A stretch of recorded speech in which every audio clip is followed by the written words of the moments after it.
You know, grief comes in many waves and it comes unexpected sometimes when you're not even thinking about a certain thing or a certain loss, because grief doesn't necessarily equate with the death of someone that you love dearly, but the loss of anything that once served you, that once had meaning to you. That could be like a relationship or your home, and then you just get stripped of so many different things that held value to you. Um, I was walking in Walmart yesterday, and I looked to my right, and there was a wall full of missing children. I'm going to post a short clip, more than likely within this video that I'm making. And the first thing I thought about was my niece, and an overwhelming grief just came over me. I became very grieved, not just about the loss of my niece, but these missing children that have yet to be found. My niece, Anaiah Walker, she was found, if I'm not mistaken, she was missing May 25th of 2020 and was found a few days shortly after that, if I'm not mistaken. She was in Arizona, and she was a victim of sex trafficking. At 16 years old, she was found in a ditch. They ruled it out as a high velocity, meaning that a car was just going so fast that it hit her, and she was found on the highway. Now, I spoke with a lot of her, the people she was sex trafficking with. I spoke with them, and I've also spoken with people she was hanging out with. I spoke with the parents of these children around the time of her passing, and she had a lot of people after her at the same time. She was set to testify against the people who initially recruited her into that lifestyle or forced her into that lifestyle. And while they were locked up, they had them threatened. They had my niece threatened and said that they would kill her. They called her, or somebody that they were connected to called her while they were locked up and threatened to kill her if she agreed to testify. She was a ward of the state, and she was already decomposed when they found her.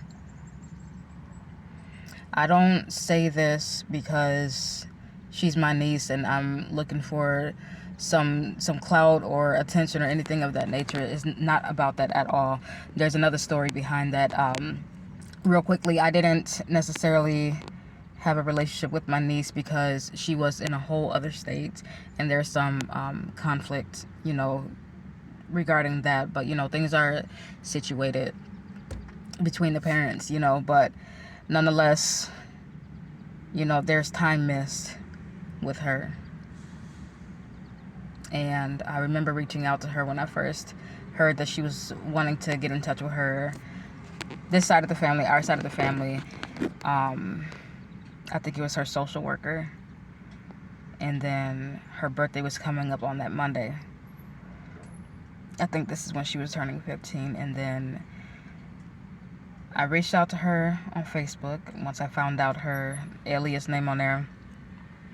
She never got a chance to read it because right before that, she ran away from the group home she was in. So, yeah, the following year, they found her just decomposed,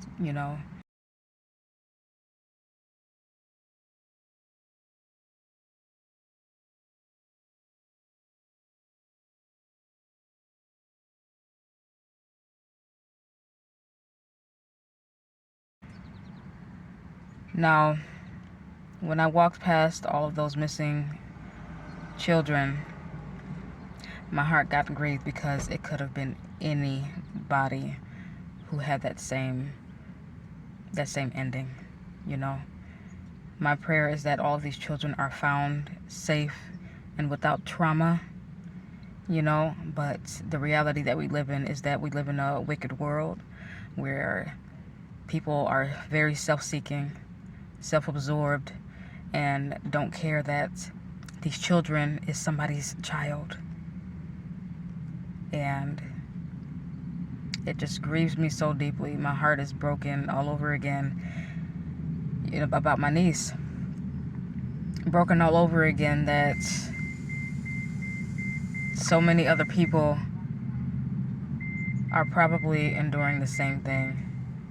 So yes, this happened in Arizona. That's where she was found. You can look her up, look her story up. You'll get some more detail that way. I don't want to share too much. It's a very disheartening story to begin with. But I just encourage you, if you're a parent, to not give up on your child. If you're the person who's involved in sex trafficking, you can get out. You can get out. There is a way out. Jesus really does love you. And if you don't have family who you believe is looking out for you, there is somebody out here who will love you as is and journey with you to redemption. So please don't give up on getting out of that lifestyle, because it doesn't end well. So, I'm just going to end that here. And I just pray that, you find some type of encouragement to move forward and to get out at the same time. God bless.